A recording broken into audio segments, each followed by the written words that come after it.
es muy difícil realmente presentarse aquí ante ustedes.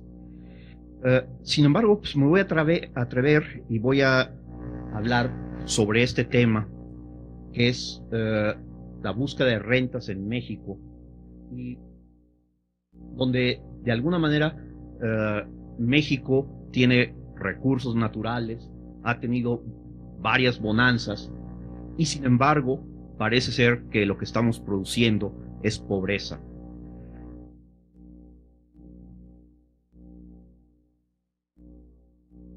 Voy a presentar primero algunas de las conclusiones a las que quiero llegar. Geografía es destino, la movilidad de los recursos y la extracción de rentas. Las economías cerradas, natural o institucionalmente, facilitan la extracción de rentas.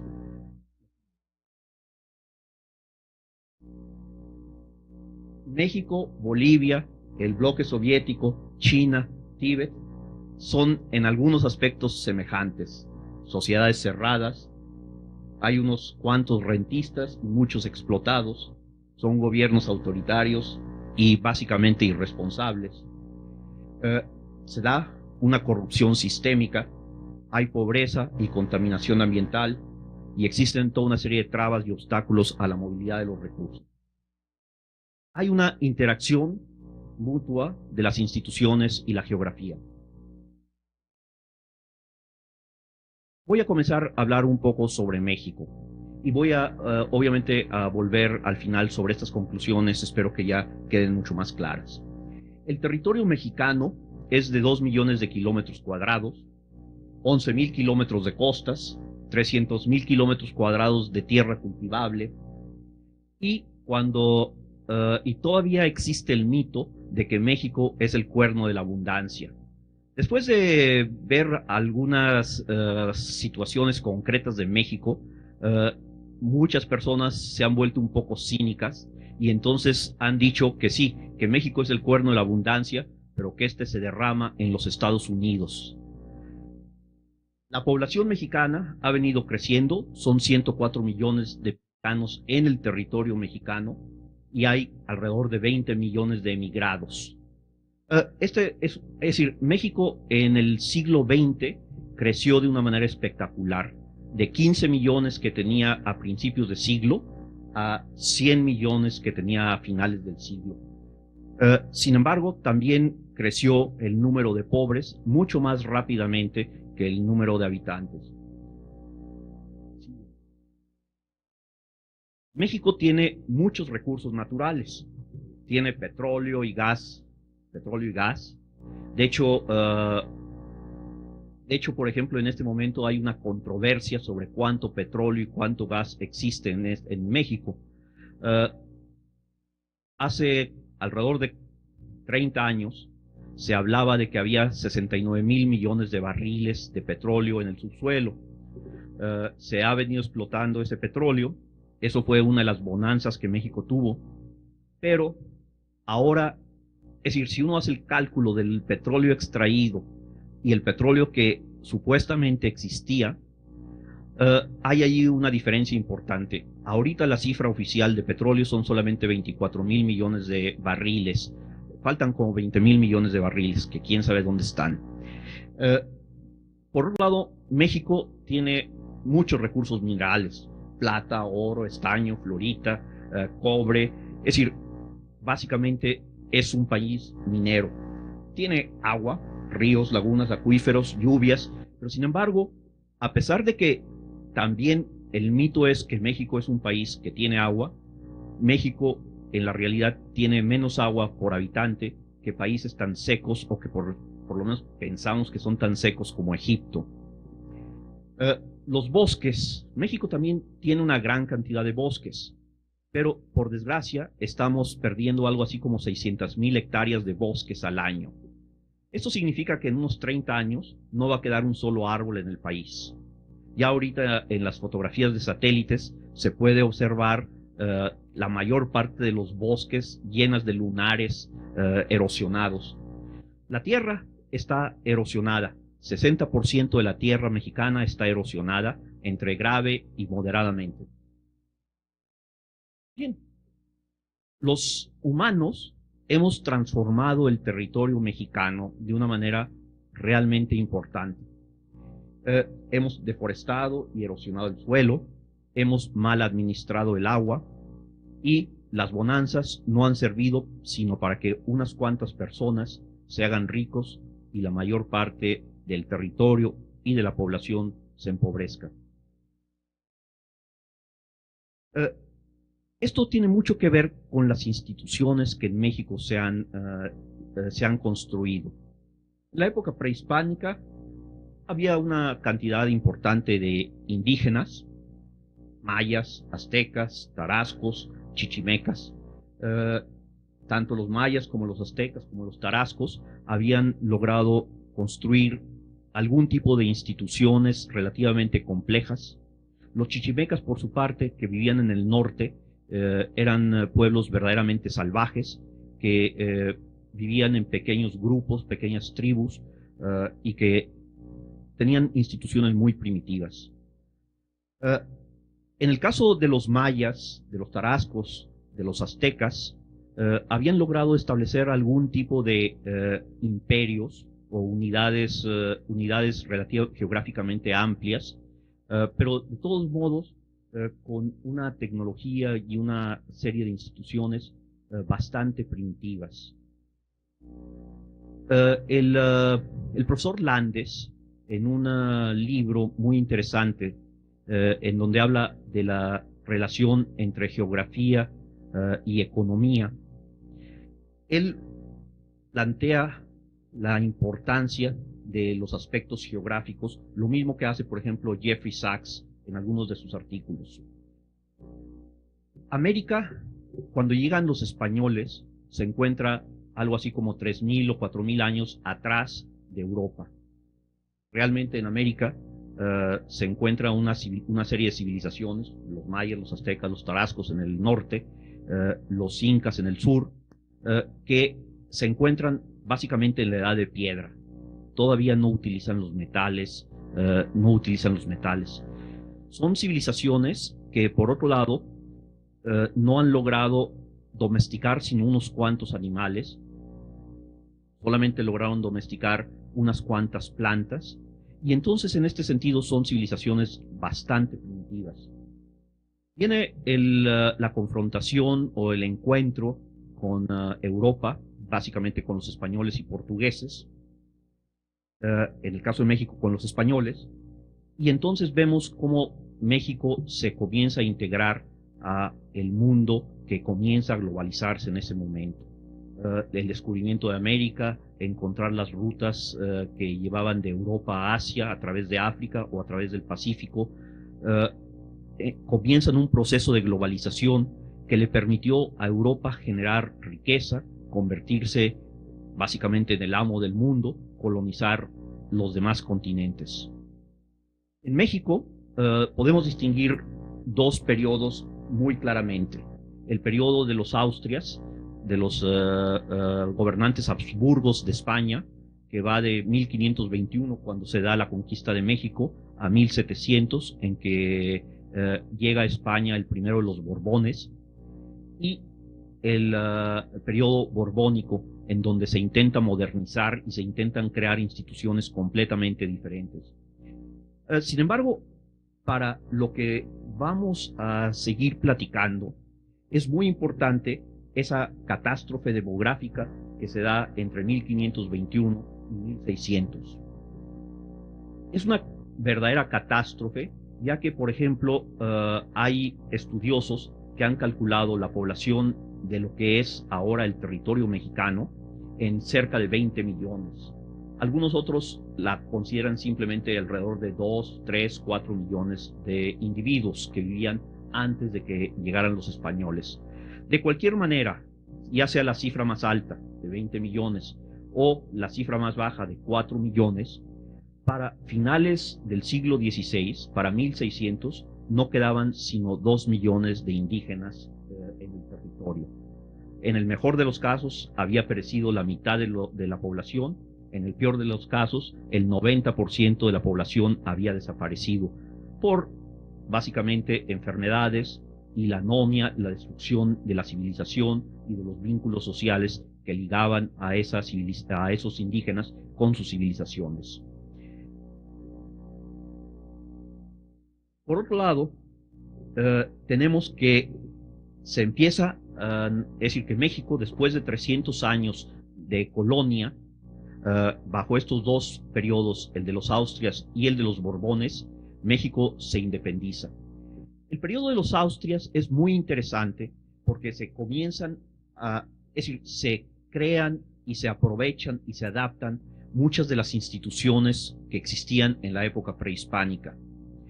Los Austria, los conquistadores que llegaron bajo el reinado de los Austria entre 1521, Hernán Cortés, Pedro de Alvarado, Nuño de Guzmán, etc., básicamente se dan cuenta de que se están enfrentando a una civilización que, aunque primitiva tecnológicamente, tenía instituciones relativamente complejas y relativamente eficaces.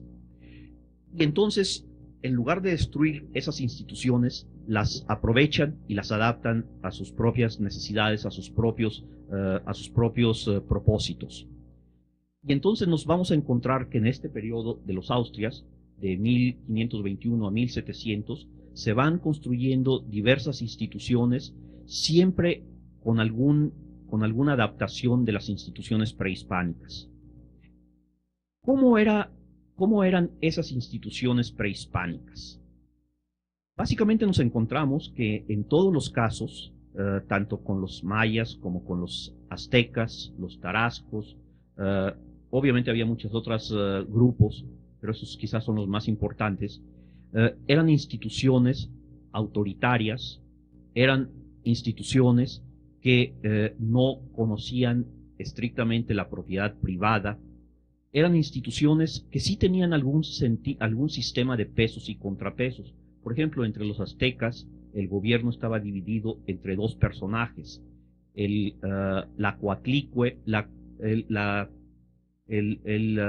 Tlatoani y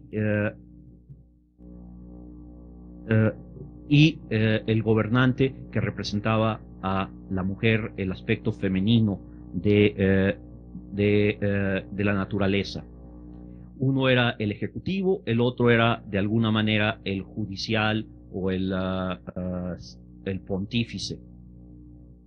Es decir, eran instituciones que más o menos funcionaban, existía algún tipo de esclavitud, existía sin duda servidumbre, existían clases o castas entre estos grupos y estas instituciones. Los Austria aprovechan esto y empiezan a establecer instituciones, por ejemplo, como la encomienda, como el repartimiento de indios, que de alguna manera tienen el propósito de aprovechar la población, los indígenas como mano de obra, y por otro lado también buscan de alguna manera cristianizar a estas poblaciones y aculturarlos en la civilización hispánica.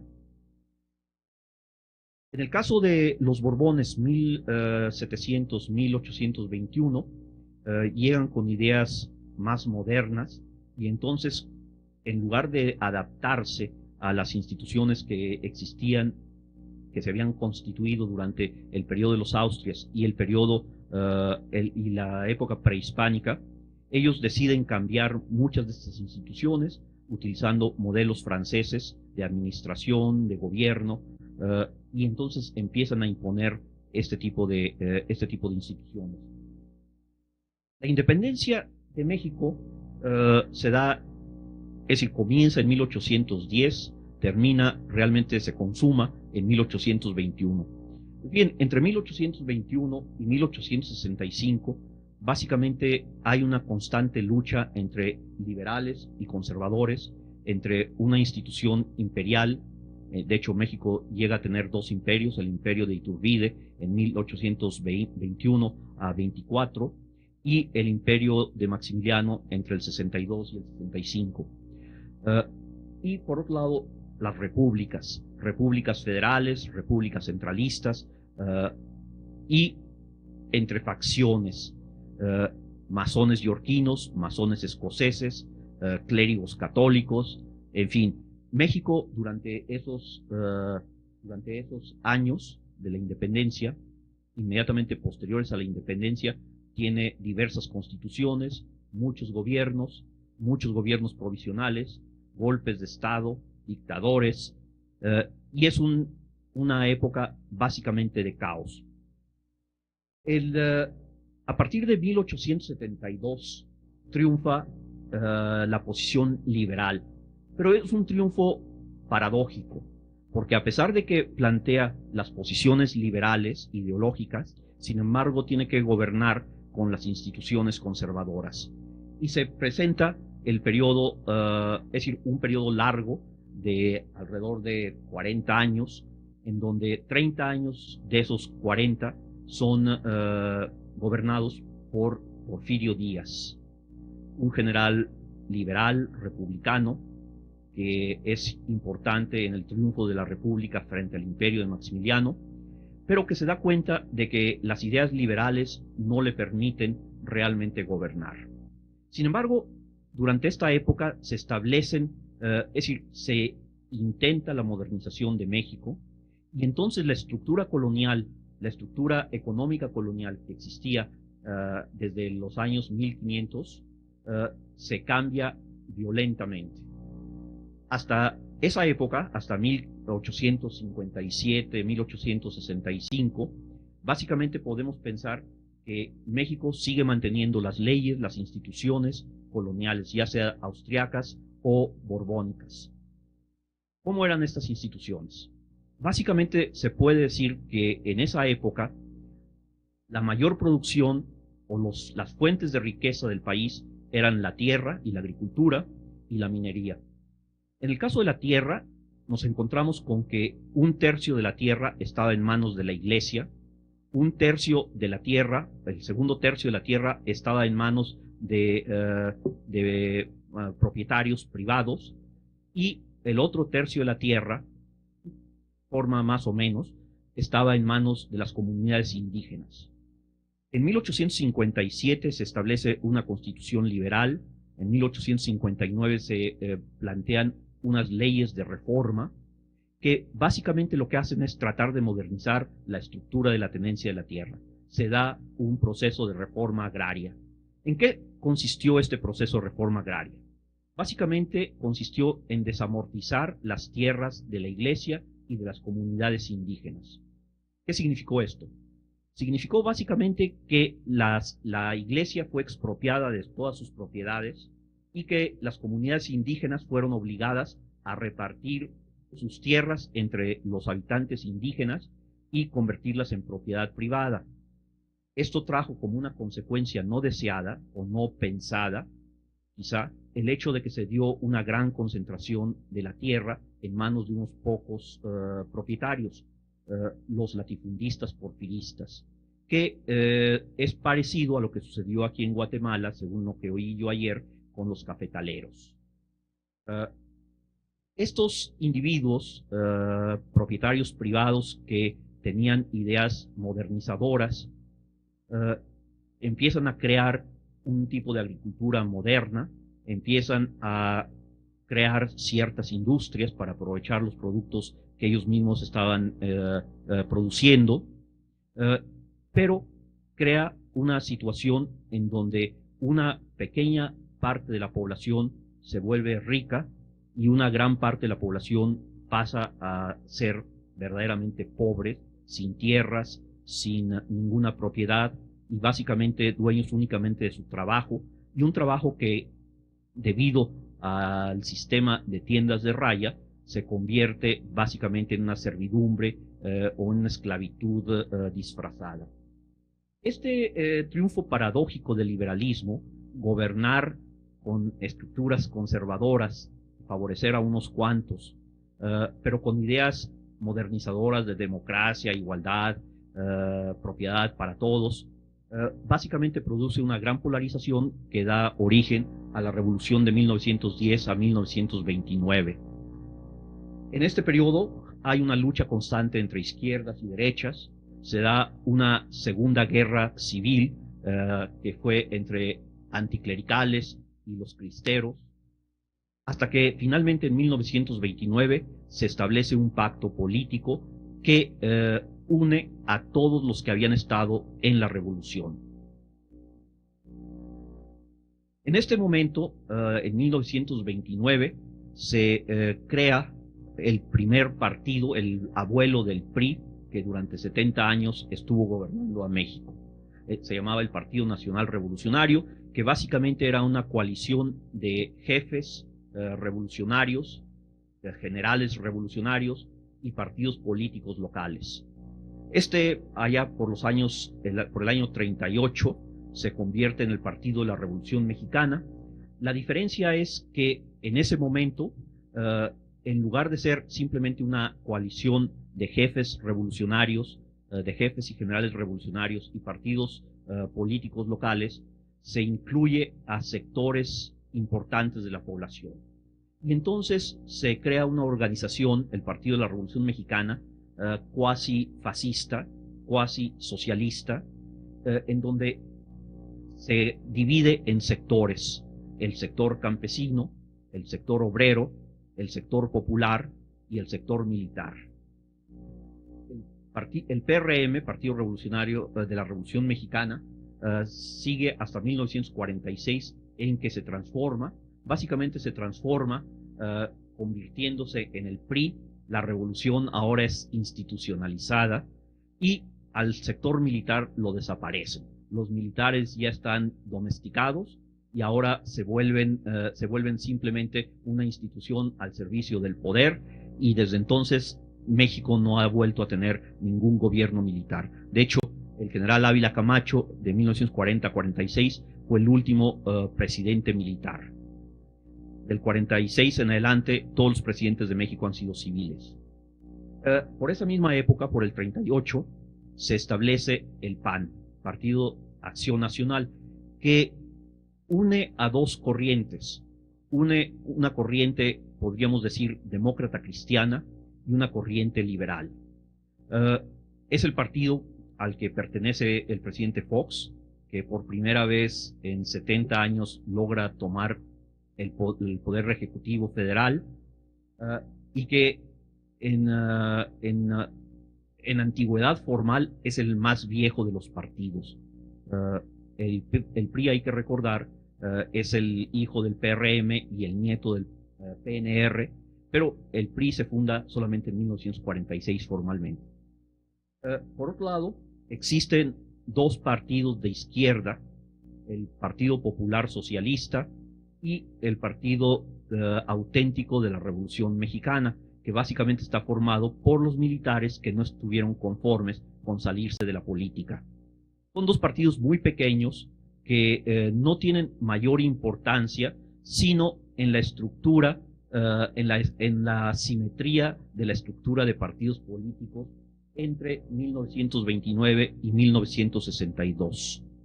¿Por qué tienen importancia en la simetría política? Porque básicamente nos encontramos con que el PRI y sus antecesores, el Partido de la Revolución Mexicana y el Partido Nacional Revolucionario, se apropian del centro político y entonces buscan siempre mantenerse en el centro político. Entonces permiten la formación de un partido a su derecha, el PAN, y de unos partidos a su izquierda, el PPS y el PARM. De esa manera, el PRI o el PRM se pueden mantener durante muchos años como el centro político de la nación. Los mexicanos ya en esa época, en este periodo 29-62, básicamente están hartos de guerras, hartos de desorden, hartos del costo que han tenido que pagar por todos estos conflictos. De hecho, voy a presentar un poco más adelante, en México durante los 180, 190 años que lleva de independencia, solamente ha vivido alrededor de 80 años de paz y de progreso. Los otros 110 o 115 años han sido de caos, de retroceso, de crisis. Y es natural que un pueblo que lleva 115 años de caos, retroceso, luchas civiles, guerras extranjeras, guerras internas, esté harto de las polarizaciones. Y entonces el PRI es el que le da el PRI y el PRM son los que le dan ese centro político que permite a los mexicanos sentirse seguros, que les permite a los mexicanos sentirse que no va a haber mayores polarizaciones, luchas, guerras, etcétera, etcétera. De 1962 a 1966 comienzan a darse una serie de reformas políticas. La primera reforma fue en el 62. Básicamente, el PRI hasta ese momento tenía todos los diputados del Congreso, todos los diputados locales, todos los gobernadores, el presidente de la República, todos los regidores, todos los síndicos, es decir, el 99.9 de los funcionarios, por ciento de los funcionarios mexicanos, del gobierno mexicano, eran priistas. De vez en cuando aparecía por ahí algún presidente municipal que era de algún partido de oposición, ya sea del PAN, de la derecha, o del PPS, o del PARM, o de alguno de los partidos locales pequeños. En el Congreso, de vez en cuando aparecía algún diputado opositor, muy rara vez. En México existen 300 diputados, 300 distritos electorales. Bien, en la reforma del 62 se aumenta el número de diputados y se les da una pequeña cuota a los partidos de acuerdo al número de votos que obtuvieron en las elecciones. Y de esa manera entran alrededor de 25 nuevos diputados de oposición. Tenemos 300 del PRI y 25 de oposición. Pero por lo menos ya pueden gritar y protestar y decir lo que quieran en el Congreso. Y quizá es un mecanismo también en que la población se va educando y piensa que su voto sí sirve.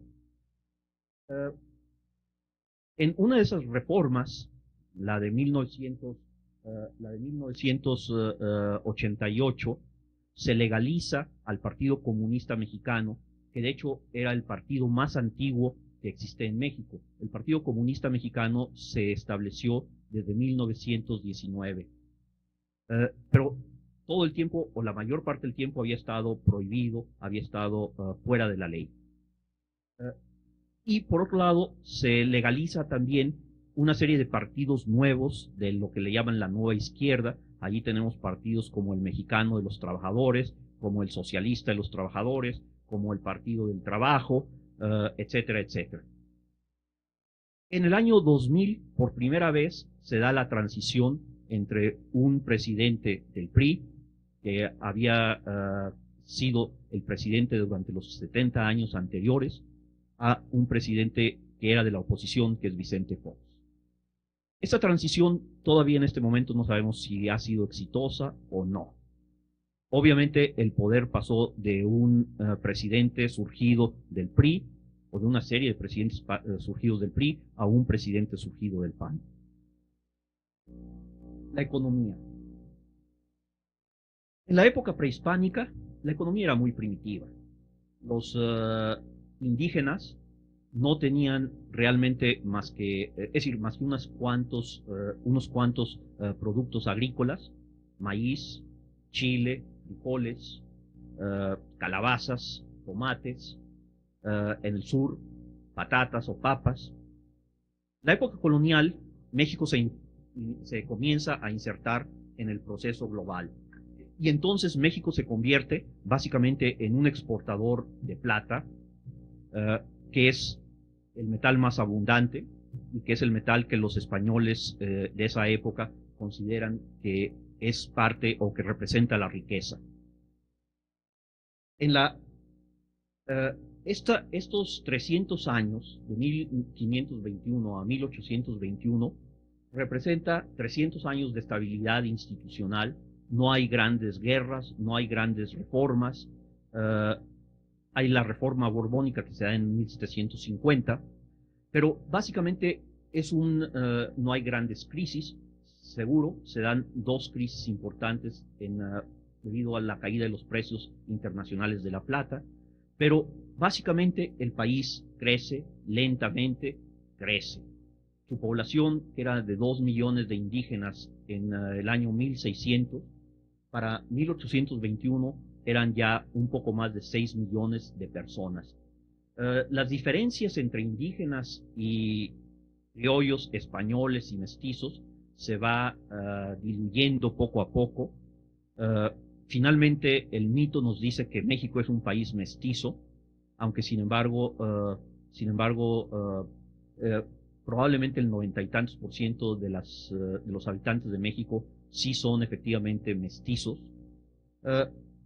Pero estos 194 años siguientes de la independencia, 1810, estoy calculándolo, al 2004, nos encontramos que solamente hay 79 años de crecimiento rápido y hay 115 años de crisis económica, guerras, involución del país.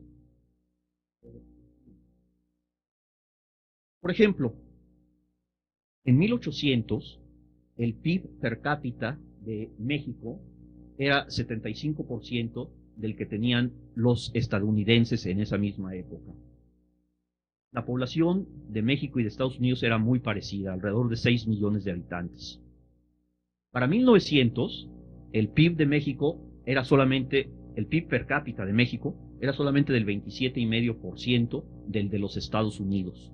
La población de México para 1900 era de alrededor de 12 millones, mientras que la población de los Estados Unidos había crecido a cerca de 80 millones, 70 y tantos millones de habitantes. Es decir, los Estados Unidos habían tenido una explosión verdaderamente importante en términos de su población y en términos de su riqueza.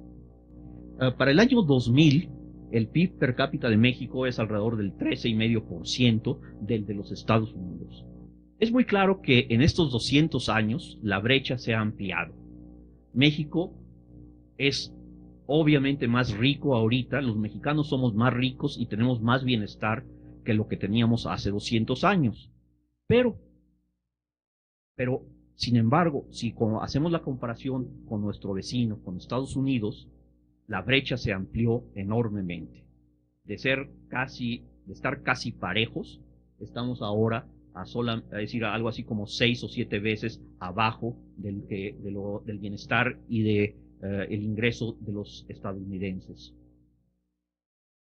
Por otro lado, quizá algo que pudiera explicar este problema, esta brecha que se viene ampliando, es los costos de la desestabilización, de las revoluciones, de las crisis mexicanas.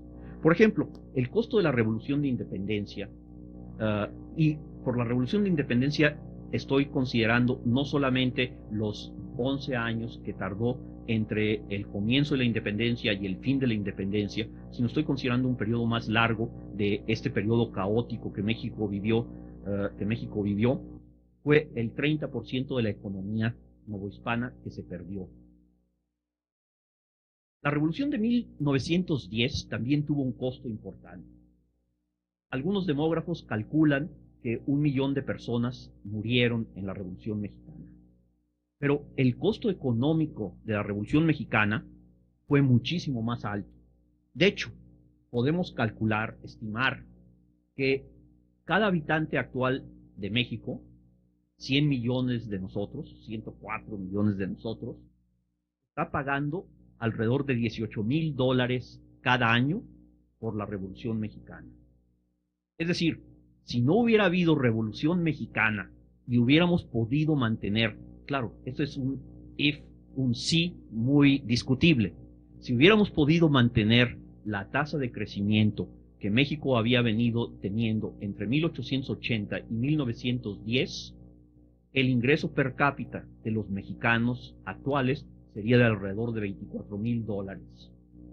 En cambio, el ingreso actual es solamente de $6,000 por habitante por año. De ahí sale esa cifra de $18,000. Tómenla como quieran. Por otro lado, el costo de las crisis recurrentes, una serie de crisis que se vinieron presentando desde 1976, 76, 82, 87, 88, 95 y 2000-2003, nos ha costado, haciendo esa misma estimación, alrededor de $11,000 por habitante por año. Son cifras verdaderamente impresionantes. Estaríamos hablando de que, por ejemplo, el Producto Interno Bruto de México que actualmente es de alrededor de 600,000 millones de dólares, sería alrededor de 2,5 trillones de dólares sin Revolución Mexicana. Sin las crisis recurrentes, nuestro Producto Interno Bruto sería de alrededor de 1,100,000 billones de dólares. Es decir, más del doble de lo que tenemos ahora, casi 3 veces lo que tenemos ahora. Entonces, en este sentido, hay un hecho que parece ser muy importante. México ha podido crecer, pero no ha podido sostener su crecimiento.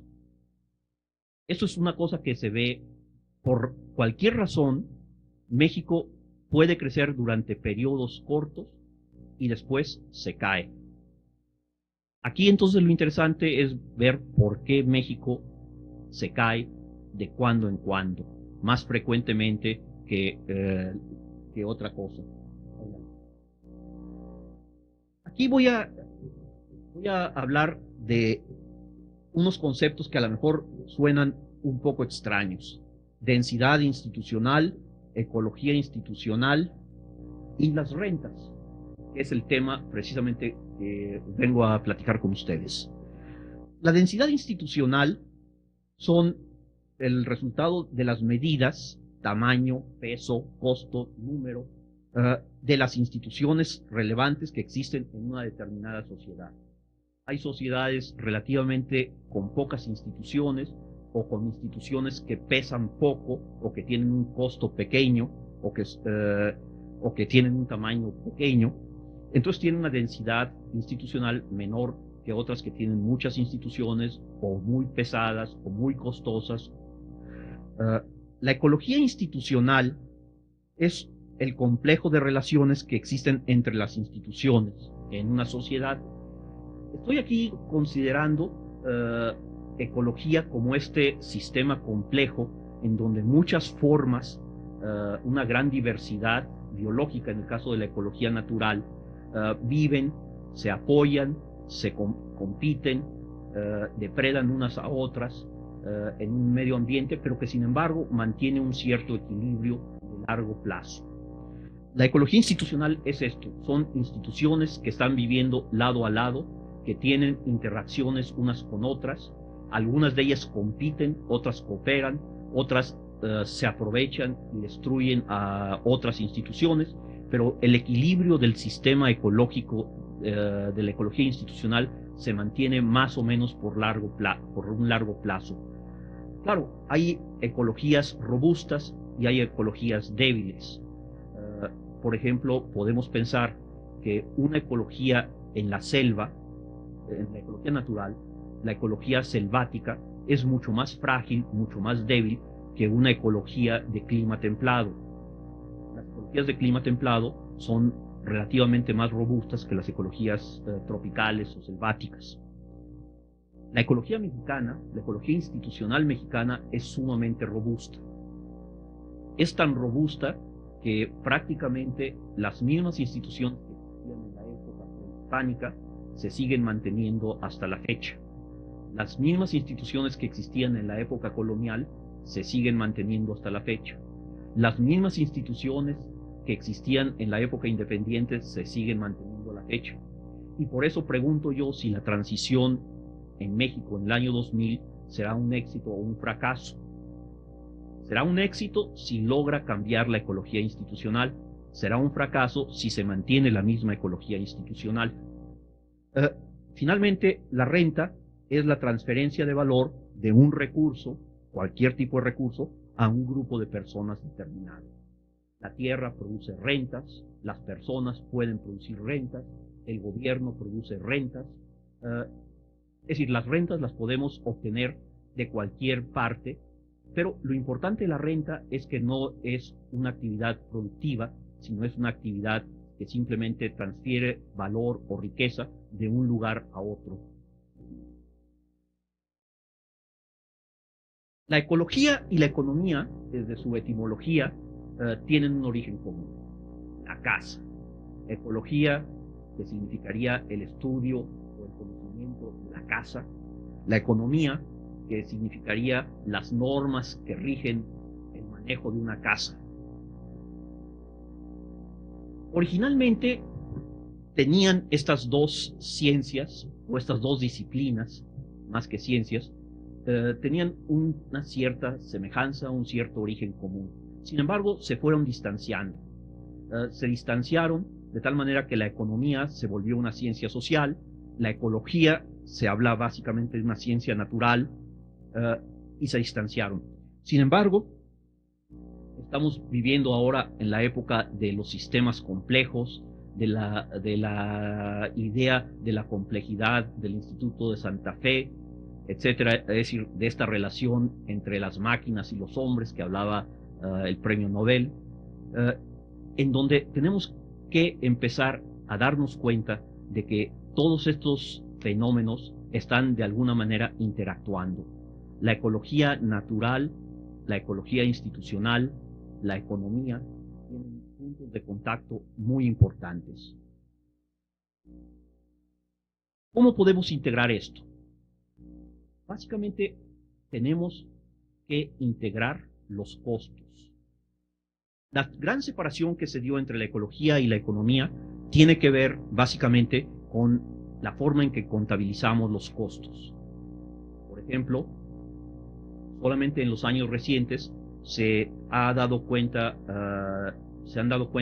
los estudiosos que mucho de lo que consideramos que son recursos están ahí para nuestra disposición, para nuestro uso, son recursos que cuestan sobre todo entre una generación y otra. El costo, es decir, el costo quizá no lo vemos nosotros mismos, pero lo van a ver las generaciones posteriores. Para poder unificar estas dos disciplinas, tenemos que integrar los costos económicos y los costos ecológicos. Esta es la única manera en que podemos realmente visualizar algún tipo de estrategias en que se pueda crecer y conservar al mismo tiempo, crecer y restaurar. Algunos, por ejemplo, plantean que el desarrollo o el crecimiento económico se debe dar a una costa de la degradación ambiental. Por otro lado, digamos, otros, los verdes, dirían que hay que proteger la naturaleza, no importa que no se pueda crecer y que no se pueda abatir la pobreza. Esas son dos posiciones relativamente, es decir, dos posiciones maniqueas, porque finalmente si logramos integrar los costos ecológicos a los costos económicos, podemos hacer, es decir, tomar estrategias, tomar medidas, hacer prácticas que puedan permitirnos crecer económicamente y conservar y restaurar el medio ambiente. Hay muchas personas que han estado trabajando sobre este tema y han encontrado mecanismos muy ingeniosos para integrar los costos ecológicos en los costos económicos. No es fácil, pero se puede hacer. Y esto es porque cualquier recurso que se explota, tarde o temprano se degrada. Esto lo vemos con la agricultura. Si nosotros, es decir, algunos sostienen la hipótesis de que la civilización maya se colapsó debido a la sobreexplotación de la agricultura en esas tierras que ellos tenían. Puede ser cierto, puede no ser cierto. Sin embargo, lo que es absolutamente cierto es que cuando estamos cultivando la tierra, la estamos empobreciendo. Y se han inventado métodos para hacer esta degradación más lenta, menos brutal. Y entonces existe la rotación de cultivos, existe la fertilización artificial, es decir, meterle materiales que las cosechas, que los cultivos están quitándole a la tierra. Pero finalmente cualquier método de cultivo de la tierra va degradando más rápida o menos rápidamente la tierra. Y esto lo podemos pensar en cualquier otro tipo de recurso. El petróleo lo consumimos y tarde o temprano se va a acabar. Eso mismo sucede con la plata, con el hierro, con el oro, con el gas natural, con los bosques. Cualquier cosa, de alguna manera, la actividad económica está degradándola, porque está extrayéndole rentas. Los árboles que yo estoy cortando para convertirlos en madera y utilizarlos en la construcción, son árboles que a menos que yo esté haciendo un gran esfuerzo para repoblarlos, van finalmente a venirse degradando y van a degradarse en términos, es decir, en un mayor largo plazo o en un menor plazo, pero va a haber ahí una degradación. De ser bosques primarios pasan a ser bosques secundarios, bosques terciarios, y cada uno de estos niveles está dando calidades inferiores de madera. La población también se degrada cuando se le explota. ¿Cómo se explota la población? Bueno, en el caso, por ejemplo, de la historia de México, nos encontramos con que los indígenas que vivían aquí, cuando llegan los conquistadores españoles, los aprovechan, los explotan como mano de obra en minas, en plantaciones, en la construcción de iglesias, de palacios. La población se reduce, ya sea un 50%, ya sea un 90%, se degradó la población, pero no solamente se degradó en cuanto a cantidad, también se degradó en cuanto a cualidad, en cuanto a calidad. Y vemos cómo, por ejemplo, esta explotación va produciendo toda una serie de consecuencias no deseadas o no pensadas. Las personas, es decir, cuando son utilizadas como un recurso, empiezan a tener problemas, sobre todo si son explotadas de una manera poco razonable, poco racional, se empobrecen, se enferman, se mueren, se vuelven más débiles, se achaparran, se empequeñecen en estatura, pierden fuerzas, etcétera, etcétera. La población también se degrada por esta explotación. Esto puede ser periodos largos, pero es un hecho que se degradan los recursos cuando los explotamos, es decir, cuando les extraemos las rentas. Y solamente existe un recurso, y no sé si podamos llamarlo recurso, o quizá más bien le podríamos llamar un producto que no se degrada con su uso, con su explotación. Y es probablemente el único recurso que realmente produce riqueza y bienestar, que es la información. La información, a contrario de los recursos naturales o de los recursos humanos, o de cualquier recurso que se pueda consumir, la información la podemos utilizar, pero no la podemos consumir. La información que yo les estoy dando a ustedes no me empobrece a mí, sino me enriquece a mí, y enriquece, espero, al grupo como grupo que está oyendo lo que les estoy diciendo. Es decir, la información, mientras más personas la usen, mientras más personas la tengan, es más valiosa.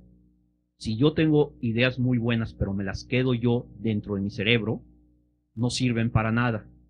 Si las transmito a otras personas, esta información puede ser útil, puede ser muy valiosa. La información, las ideas que generó, que encontró, que trabajó el doctor Vernon Smith, si las hubiera dejado en su propio cerebro, no servirían para nada. Sin embargo, esa información, esos conocimientos que Vernon Smith logró obtener, logró integrar de la realidad y de su trabajo, se convierten en algo valioso para toda la humanidad. La información es quizá el único recurso que no se puede degradar, o que no se degrada con el uso, perdón. Ahora, hay instituciones que están diseñadas específicamente para inmovilizar los recursos. ¿De qué se trata eso de inmovilizar los recursos? Bueno, se trata de poderlos aprovechar, de poderlos explotar, de poderles extraer rentas.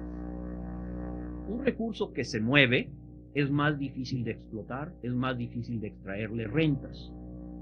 Por ejemplo, un venado o un conejo, estoy pensando en un indígena hace 500 años, era difícil que lo pudiera atrapar y que lo pudiera explotar, consumir, a menos que lo inmovilice.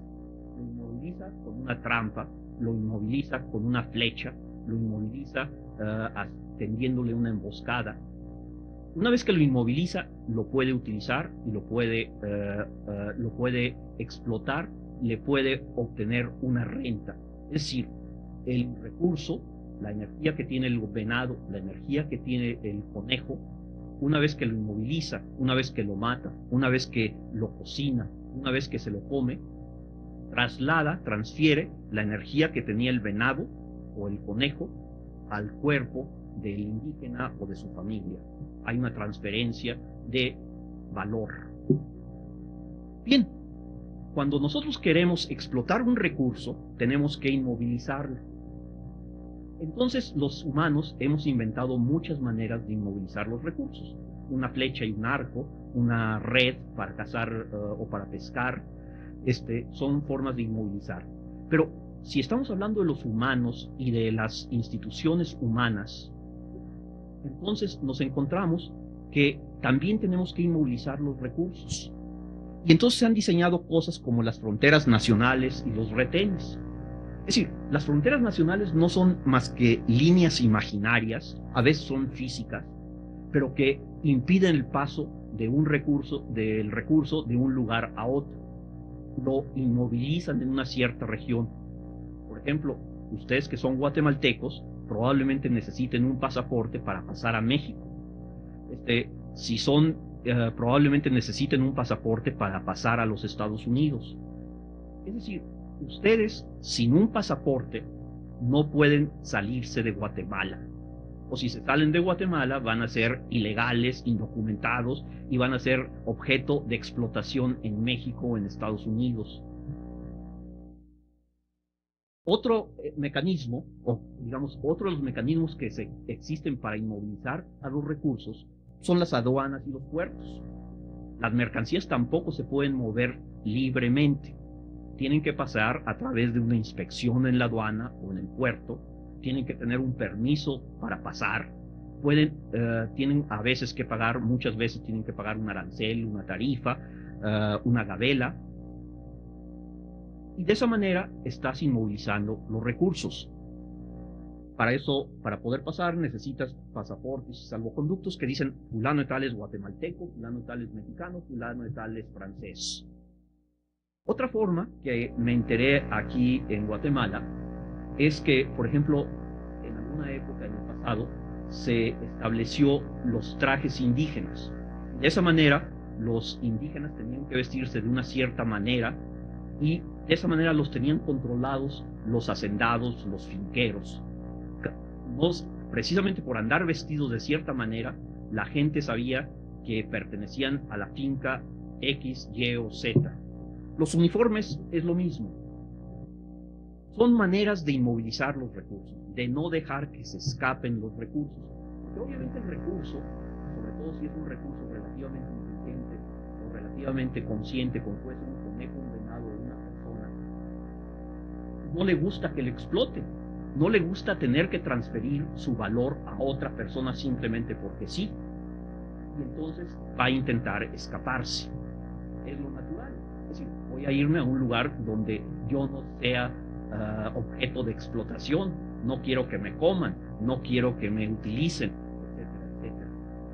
Pero la sociedad hemos inventado formas de inmovilizar a los recursos. Otros elementos para inmovilizar los recursos son, por ejemplo, los municipios, los ejidos, las comunidades,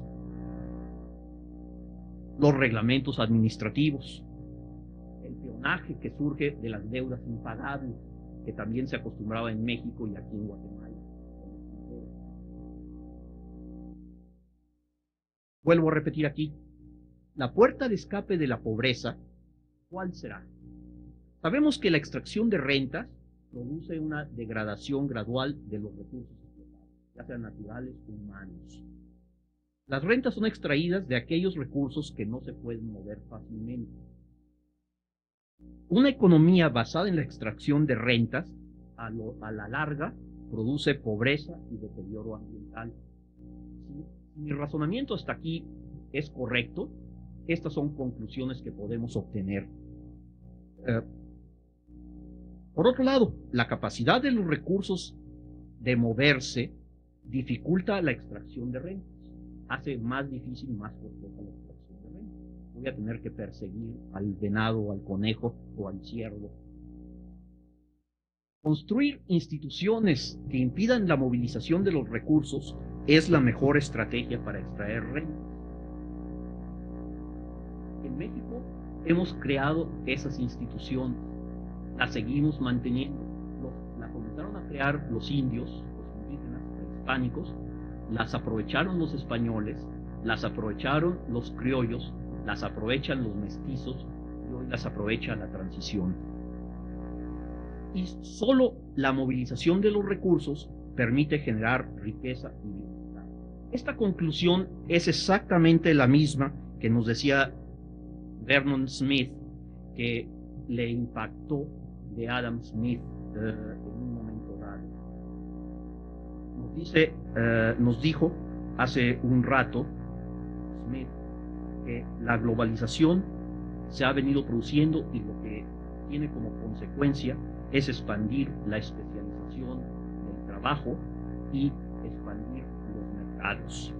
Y esto es lo único que crea riqueza, según Adam Smith.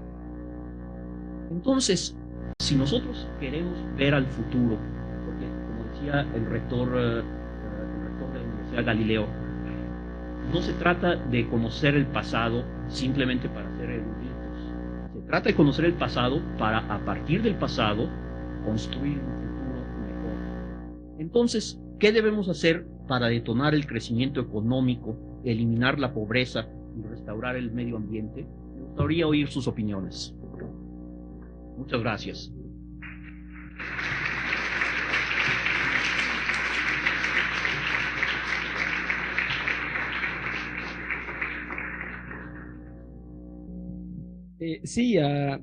Bueno, haciendo una comparación con la sociedad guatemalteca, es que a pesar de que en la sociedad mexicana sí se logran concretizar algunas políticas de indigenización, sí se logró por parte del Estado, cosa contraria con lo que pasa en Guatemala, pero al final no se logra integrar intereses, necesidades y expectativas de los diferentes pueblos que integran la sociedad mexicana. Y como un siglo después, llega en 1994, en la parte sur de México, se dice que por favor se vea la realidad mexicana, una realidad que no dista mucho de la realidad guatemalteca, es decir, esa exclusión que se construye a partir de la configuración o del constructo del Estado-Nación, y que hoy es un tema latente en muchos países de América Latina. Era más o menos en este sentido. Bueno, de hecho, creo que en la carpeta que les dieron a ustedes hay un trabajo que es decir, un trabajo con bastantes datos estadísticos, en donde estoy hablando precisamente de la diferencia que hay de la zona sur de México con la zona norte de México. La diferencia más importante que encontramos nosotros no es ni el clima, ni la población, ni la cultura, ni el hecho de que sean indígenas o no sean indígenas, sino la densidad institucional de los estados del sur. En las regiones del sur de México, que eran las regiones más pobladas en la época prehispánica, en el norte solamente había chichimecas, eran unos cuantos miles que había en todo el gran territorio del norte de México, porque la situación ecológica era muy pobre, hay poca agua, hay pocos recursos en el norte. Entonces hacía que en el norte no hubiera prácticamente instituciones. En el sur es donde estaban concentradas todas las instituciones y todas las culturas. Estaban los mayas, los tarascos, los mixtecos, los zapotecos, los olmecas, es decir, no sé, hay una cantidad de lenguas indígenas y civilizaciones indígenas en el sur, que cuando llegan los españoles son los que deciden aprovechar la fuerza de trabajo. Es decir, en el norte a los indios no los podían prácticamente utilizar, eran muy pocos los indios que había, entonces no eran una fuerza de trabajo importante. Entonces, en el sur, la densidad institucional es mucho mayor. Nosotros sacamos una variable DOMI para medir esta densidad institucional, y es el número de municipios por estado. Oaxaca es el estado que más municipios tiene en México, tiene 530 municipios. En cambio, los estados del norte, todos tienen de 40 para abajo. Veracruz tiene 300, Puebla tiene 300, Chiapas tiene alrededor de 300. Es decir, cada municipio se organizó alrededor de una serie de instituciones para inmovilizar los recursos que había en esa zona, que por otro lado ya estaban relativamente inmovilizados por la propia geografía del terreno, por la propia geografía. La zona sur es básicamente montañosa, es muy difícil transitar de un valle a otro, no hay ríos prácticamente navegables, entonces es muy difícil movilizarse. Esto es la razón por la que efectivamente el sur es mucho más pobre que el norte de México. Es decir, es más pobre porque ahí se han inmovilizado de una manera mucho más brutal los recursos.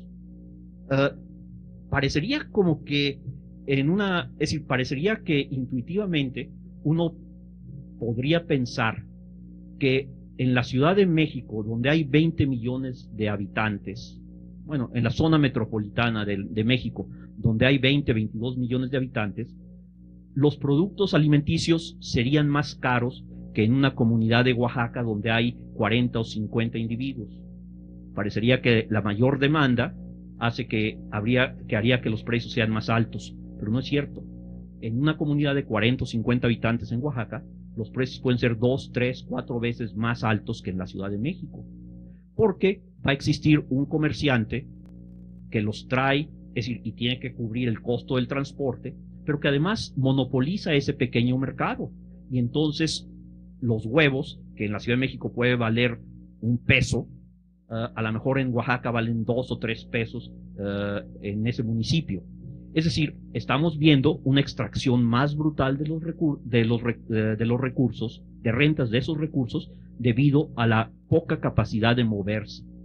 De hecho, estamos viendo que en México se está dando de una manera natural, espontánea, una enorme migración del sur al norte y del norte de México a los Estados Unidos. Los Estados Unidos es un país que tiene una mucho mayor movilidad de los recursos que México, incluso que el norte de México. Ayer, en una reunión con algunos estudiantes, les preguntaba que en la vida de ellos, muchachos de 20, 22 años, supongo, ¿cuántas veces se habían cambiado de casa? La mayoría había vivido en su propia casa desde que había nacido hasta la fecha. En Estados Unidos es normal que una familia se mueva no solamente de casa, sino de ciudad 5 o 6 veces en el mismo periodo de tiempo. Es decir, existe una gran movilidad que tiene que ver con muchos factores, muchas instituciones. Una de ellas, simplemente para decirlo, es el mercado hipotecario. En Estados Unidos, cualquier persona puede recibir un crédito, puede comprar una casa, puede vender una casa y se va a otro lugar. El mercado laboral en Estados Unidos es muy móvil y entonces la gente puede pasar de Texas a California y a Oregón y a Oklahoma cuando le da la gana. Hay carreteras, hay aviones, hay transportación fácil y económica y entonces hay una gran movilidad. Esto es parte de lo que ha producido la riqueza en los Estados Unidos. Esto es parte de lo que ha producido la pobreza en los estados del sur mexicano. No sé si contesté. Sí, solo para contar un poco lo que preguntáis. Una economía no va a ser desarrollada sosteniblemente si vas digamos, en mano de obra barata, maquila y aprovechamiento ineficiente o tiene muchos recursos naturales mal utilizados. Digamos, ahí definitivamente, bajo la teoría de la ineficiencia, que se hace como que le paga al trabajador y el trabajador hace como que trabaja.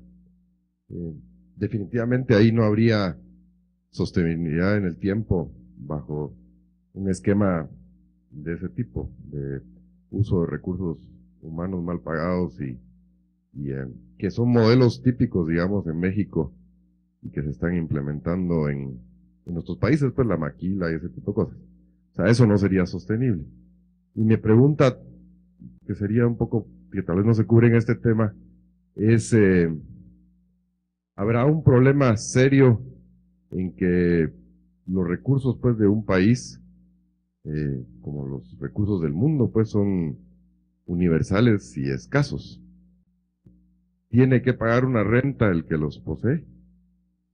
Por el hecho de que, siendo escasos y si están en manos de una minoría, sería una forma de distribuirle riqueza a la mayoría.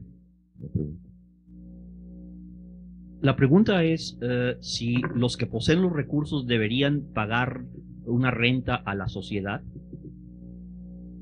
Bueno, lo que pasa es que es al revés. Normalmente los que disponen de los recursos extraen una renta de esos recursos.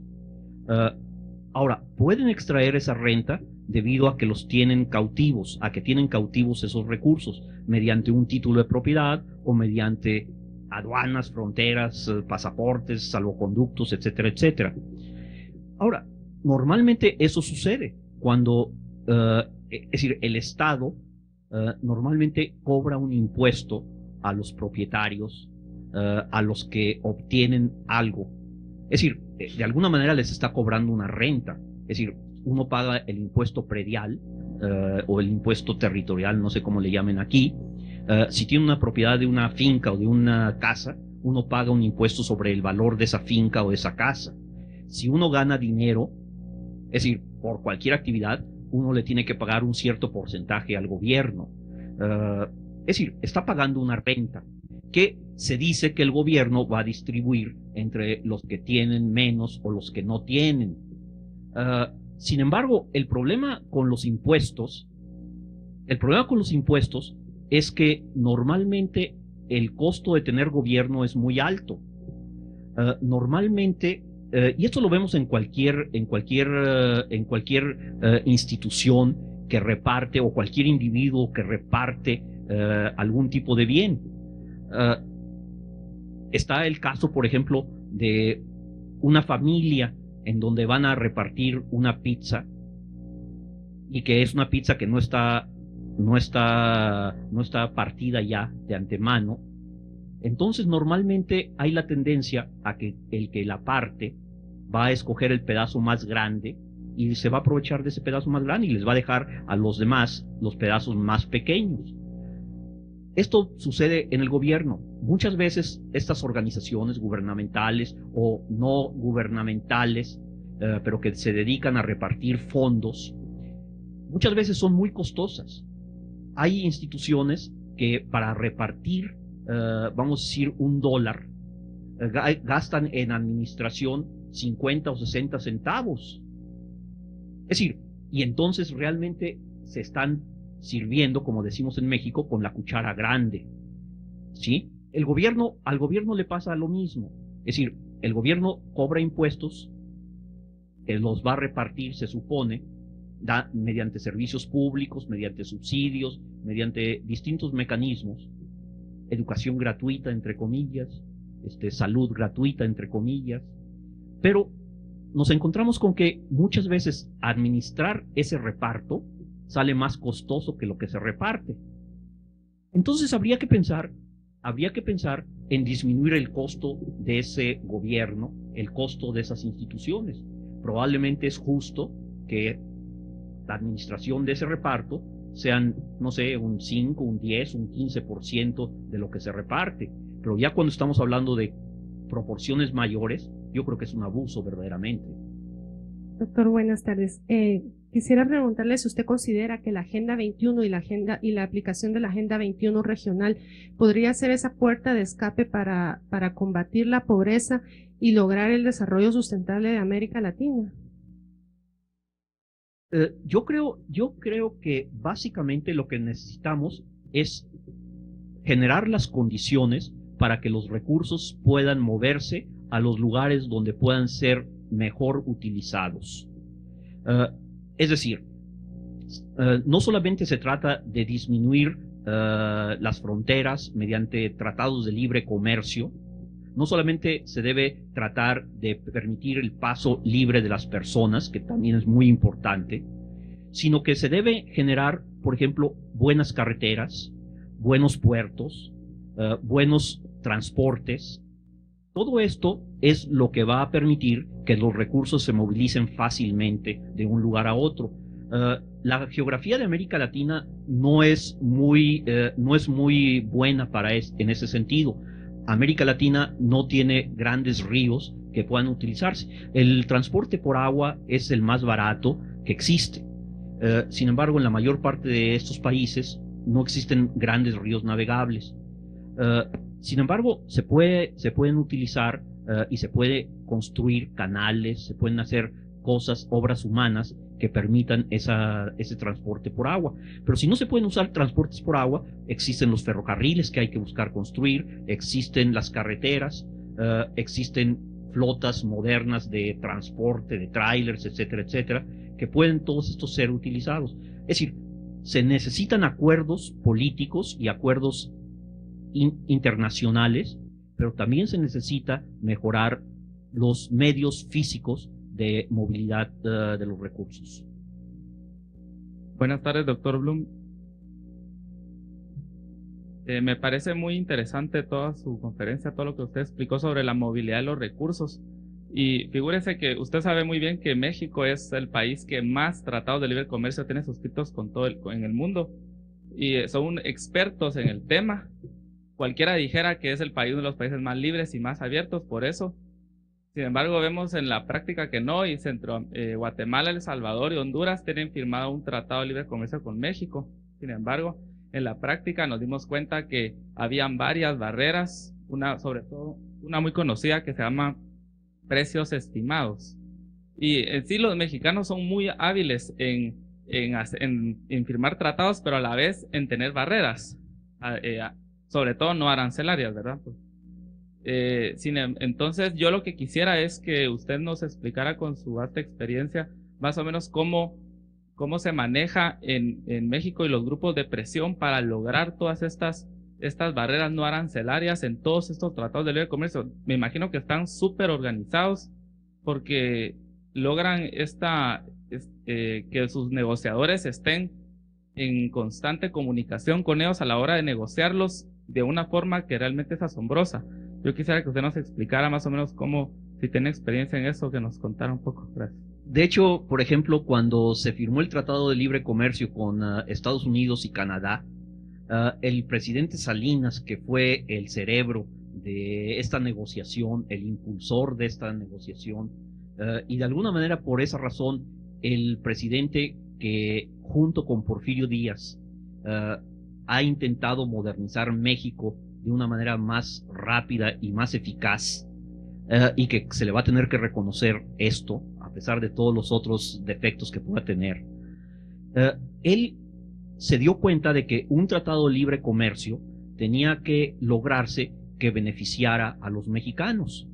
Entonces, no sé si fue una ocurrencia de él o si él lo había estudiado en alguna parte o qué, pero el hecho es que atrás de los negociadores del Tratado de Libre Comercio con los Estados Unidos había un cuarto adjunto en donde, por ejemplo, cuando se iba a discutir la parte agrícola, había representantes de los agricultores mexicanos que estaban constantemente en comunicación, es decir, físicamente estaban en el cuarto de al lado, y entonces el negociador oficial de la Secretaría de Economía decía, ¿qué les parece esta cláusula? No, no nos parece, nos gusta, no nos gusta. Entonces la ponían entre paréntesis y decían, esta la vamos a dejar así, pero no la aceptamos todavía, vamos a discutirla. Y así estuvieron frase por frase, cláusula por cláusula, negociando.